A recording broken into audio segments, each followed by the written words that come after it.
Hi viewers, ಇವತ್ತಿನ special recipe ಶಾವಿಗೆ ಪಾಯಸ ರೆಸಿಪಿನ ನಿಮ್ಮೊಟ್ಟಿಗೆ ಶೇರ್ ಮಾಡ್ಕೊಳ್ತಾ ಇದ್ದೀನಿ. ತುಂಬ ಸುಲಭವಾಗಿ ಬೇಗನೆ ಮಾಡ್ಕೋಬಹುದು. ಎಷ್ಟೊತ್ತಿಟ್ರೂ ಬೇಗ ಗಟ್ಟಿ ಆಗಲ್ಲ, ಹಾಗೆ ತುಂಬಾ ಟೇಸ್ಟಿಯಾಗಿರುತ್ತೆ. ಕೆಲವು ಟಿಪ್ಸ್ನ ಫಾಲೋ ಮಾಡಿದ್ರೆ ಶಾವಿಗೆ ಪಾಯಸ ಸೂಪರ್ ಆಗಿ ಬರುತ್ತೆ ಅಂತಲೇ ಹೇಳ್ಬೋದು. ಕರುನಾಡ ಕೈ ರುಚಿ ಕ್ರಿಯೇಷನ್ಸ್ಗೆ ಸ್ವಾಗತ.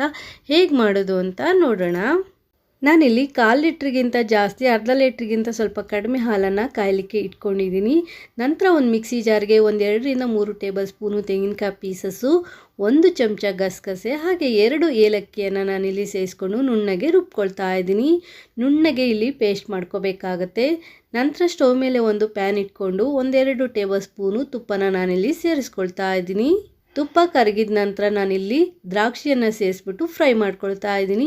ನಾನಿಲ್ಲಿ ಕಪ್ಪು ಮತ್ತು ಬಿಳಿ ದ್ರಾಕ್ಷಿ ಎರಡನ್ನೂ ಸಹ ಸೇರಿಸ್ಕೊಂಡು ಫ್ರೈ ಮಾಡ್ಕೊಳ್ತಾ ಇದ್ದೀನಿ. 2 ಉಬ್ಬಿ ಬರುತ್ತೆ ಅಲ್ಲಿವರೆಗೂ ಫ್ರೈ ಮಾಡಿ ಒಂದು ಬೌಲ್ಗೆ ತೆಕ್ಕೊಳ್ಳಿ. ನೀವಿಲ್ಲಿ ನಿಮ್ಮ ಇಚ್ಛೆಯ ಡ್ರೈ ಫ್ರೂಟ್ಸನ್ನು ಸೇರಿಸ್ಕೋಬಹುದು. ನಾನಿಲ್ಲಿ ದ್ರಾಕ್ಷಿಯಲ್ಲಿ 2 ಥರದ ದ್ರಾಕ್ಷಿಯನ್ನು ಸೇರಿಸ್ಕೊಂಡಿದ್ದೀನಿ. ನಂತರ ಸ್ವಲ್ಪ ಬಾದಾಮಿ ಹಾಗೆ ಸ್ವಲ್ಪ ಗೋಡಂಬಿಯನ್ನು ಸಣ್ಣ ಸಣ್ಣದಾಗಿ ಪೀಸಸ್ ಮಾಡಿ ಸೇರಿಸ್ಕೊಳ್ತಾ ಇದ್ದೀನಿ. ಹಾಗೆ 4 ಲವಂಗನ ಸೇರಿಸ್ಕೊಂಡು ಫ್ರೈ ಮಾಡ್ಕೊಳ್ತಾ ಇದ್ದೀನಿ. ಗೋಡಂಬಿ ಹಾಗೆ ಬಾದಾಮಿ ಲೈಟಾಗಿ ಬಣ್ಣ ಚೇಂಜ್ ಆಗಬೇಕು, ಅಲ್ಲಿವರೆಗೂ ನೀವು ಫ್ರೈ ಮಾಡ್ಕೋಬೇಕಾಗುತ್ತೆ. ನೋಡಿ, ಇವಾಗ ಬಣ್ಣ ಚೇಂಜ್ ಆಗ್ತಾ ಇದೆ. ಈ ಹಂತದಲ್ಲಿ ನಾನು ಒಂದು ಬೌಲ್ಗೆ ಹುರ್ಕೊಂಡಿರುವಂಥ ಬಾದಾಮಿ ಮತ್ತು ಗೋಡಂಬಿಯನ್ನು ತೆಕ್ಕೊಳ್ತಾ ಇದ್ದೀನಿ. ಗೋಡಂಬಿ ಬಾದಾಮಿನ ಹಾಗೆ ಬಿಟ್ಟು ಅದ್ರ ಜೊತೆನೇ ನೀವಿಲ್ಲಿ ಶಾವಿಗೆನೂ ಸಹ ಫ್ರೈ ಮಾಡ್ಕೋಬಹುದು. ನಾನಿಲ್ಲಿ ಡ್ರೈ ಫ್ರೂಟ್ಸ್ನ ಫ್ರೈ ಮಾಡಿ ಸಪ್ರೇಟಾಗಿ ಎತ್ತಿಟ್ಕೊಂಡು ನಂತರ ನಾನಿಲ್ಲಿ ಶಾವಿಗೆಯನ್ನು ಸೇರಿಸ್ಕೊಳ್ತಾ ಇದ್ದೀನಿ. ನಾನಿಲ್ಲಿ 3/4 ಕಪ್ ಆಗುವಷ್ಟು ರೋಸ್ಟೆಡ್ ಶಾವಿಗೆಯನ್ನು ಸೇರಿಸ್ಕೊಂಡು 1 ನಿಮಿಷ ಫ್ರೈ ಮಾಡ್ಕೊಳ್ತಾ ಇದ್ದೀನಿ. ಇದು ಆಲ್ರೆಡಿ ರೋಸ್ಟೆಡ್ ಶಾವಿಗೆ ಆಗಿರೋದ್ರಿಂದ ಹೆಚ್ಚೊತ್ತು ಫ್ರೈ ಮಾಡೋದೇನು ಬೇಡ, 1 ನಿಮಿಷ ಫ್ರೈ ಮಾಡಿಕೊಂಡ್ರೆ ಸಾಕಾಗುತ್ತೆ. ನಂತರ ನಾನಿಲ್ಲಿ 2 ಕಪ್ ಆಗುವಷ್ಟು ನೀರನ್ನು ಸೇರಿಸ್ಕೊಳ್ತೀನಿ. ಮೊದಲಿಗೆ 1 ಕಪ್ಪು ನೀರನ್ನು ಸೇರಿಸಿ ಒಮ್ಮೆ ಮಿಕ್ಸ್ ಮಾಡಿಕೊಂಡು ನಂತರ ಇನ್ನೊಂದು ಕಪ್ಪು ನೀರನ್ನು ಸೇರಿಸ್ಕೊಳ್ತಾ ಇದ್ದೀನಿ. ನೀರು ಹಾಕಿ ಚೆನ್ನಾಗಿ ಬೇಯಲಿಕ್ಕೆ ಬಿಟ್ಬಿಡಿ. ಇದು ಚೆನ್ನಾಗಿ ಬೇಯಬೇಕಾಗುತ್ತೆ.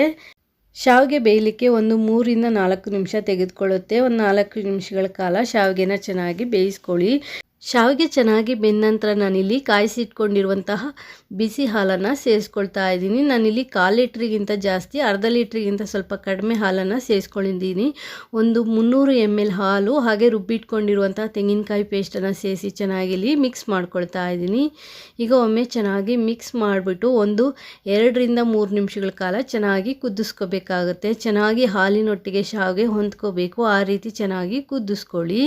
ಹಾಲು ಮತ್ತು ರುಬ್ಬಿಟ್ಕೊಂಡಿರುವಂಥ ತೆಂಗಿನಕಾಯಿ ಪೇಸ್ಟ್ ಹಾಕಿದ ಮೇಲೆ 3 ನಿಮಿಷ ಚೆನ್ನಾಗಿ ಕುದಿಸ್ಕೊಂಡಿದ್ದೀನಿ. ನಂತರ ನಾನಿಲ್ಲಿ 3/4 ಕಪ್ ಆಗುವಷ್ಟು ಸಕ್ಕರೆಯನ್ನು ಸೇರಿಸಿ ಚೆನ್ನಾಗಿ ಮಿಕ್ಸ್ ಮಾಡ್ಕೊಳ್ತಾ ಇದ್ದೀನಿ.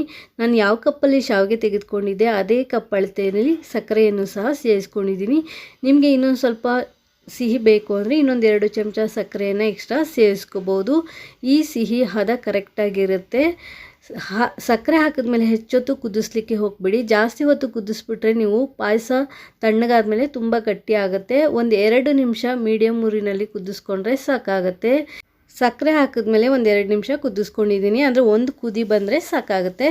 ಲಾಸ್ಟಲ್ಲಿ ಒಂದು ಸ್ವಲ್ಪ ಡ್ರೈ ಫ್ರೂಟ್ಸನ್ನು ಏನು ರೋಸ್ಟ್ ಮಾಡಿ ಇಟ್ಕೊಂಡಿದ್ದೆ ಅದನ್ನ ಸೇರಿಸಿ ಚೆನ್ನಾಗಿ ಮಿಕ್ಸ್ ಮಾಡಿ ದೇವರಿಗೆ ನೈವೇದ್ಯ ಮಾಡಿ ನಂತರ ನಾನಿಲ್ಲಿ ಸರ್ವ್ ಮಾಡ್ತಾ ಇದ್ದೀನಿ.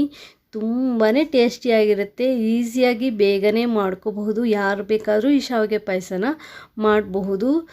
ಈ ರೆಸಿಪಿ ಇಷ್ಟ ಆಯಿತು ಅಂದರೆ ಒಂದು ಲೈಕ್ ಕೊಡಿ. ಹೊಸದಾಗಿ ಯಾರೆಲ್ಲ ಚಾನಲ್ ನೋಡ್ತಾ ಇದ್ದೀರಾ ಚಾನಲ್ನ ಸಬ್ಸ್ಕ್ರೈಬ್ ಮಾಡ್ಕೊಂಡು ನೋಡಿ. ವಿಡಿಯೋ ಇಷ್ಟ ಆದರೆ ನಿಮ್ಮ ಫ್ಯಾಮಿಲಿ ಫ್ರೆಂಡ್ಸ್ಗೂ ಸಹ ಶೇರ್ ಮಾಡ್ಕೊಳ್ಳಿ. Thanks for watching this video. Take care. Have A nice day.